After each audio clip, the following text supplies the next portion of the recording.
oldest president in Africa and why elected political offices should have maximum age limit. The oldest president in Africa is Paul Biya of Cameroon.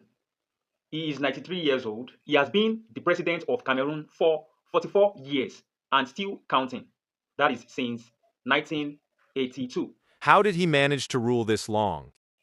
The president of Cameroon amended the constitution such that there is no limit to the number of terms he can serve as the president, which technically means that he can always contest during election and he will most likely win, and he will most likely be the president for as long as he wants, maybe till he gets tired.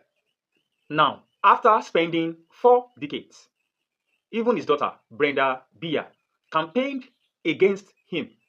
So at this point, one will expect that President Paul Biya takes a deserved rest. But watch this. Please move closer. It looks like the president of Cameroon, Paul Biya, is suffering from memory loss. The man was at the US Africa Summit and he had no idea where he was or why he was there. Remember that.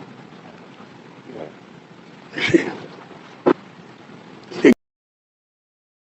tous ces gens qui sont là. Pourquoi je n'ai pas demandé ça? Est-ce qu'il y a des gens importants là? Le ministre Joseph Kagame a parlé, il est parti aujourd'hui. Le monsieur vous a introduit. Il y avait un monsieur de vous qui vous a introduit. Je dois parler maintenant. Vous pouvez rester assis, parler assis. Vous pouvez parler assis, étant assis. Ici? Oui. Pourquoi? I mean, it's so sad. The man just sat there, he farted.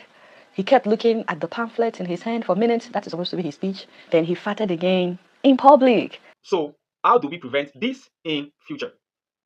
African governments should ensure that presidential candidates should be evaluated based on health, mental sharpness, and their physical ability to perform the duties of the office, because some struggle to comprehend questions thrown at them in conferences. Some can barely walk on their own because they are aged. And one thing peculiar to aged presidents is that at some point they disappear. Just like the case of Paul Biya. The Cameroonians have been counting the number of days he has been absent from public. Then finally, African governments and electoral systems should have maximum age limit for political offices, just as government workers have mandatory retirement age.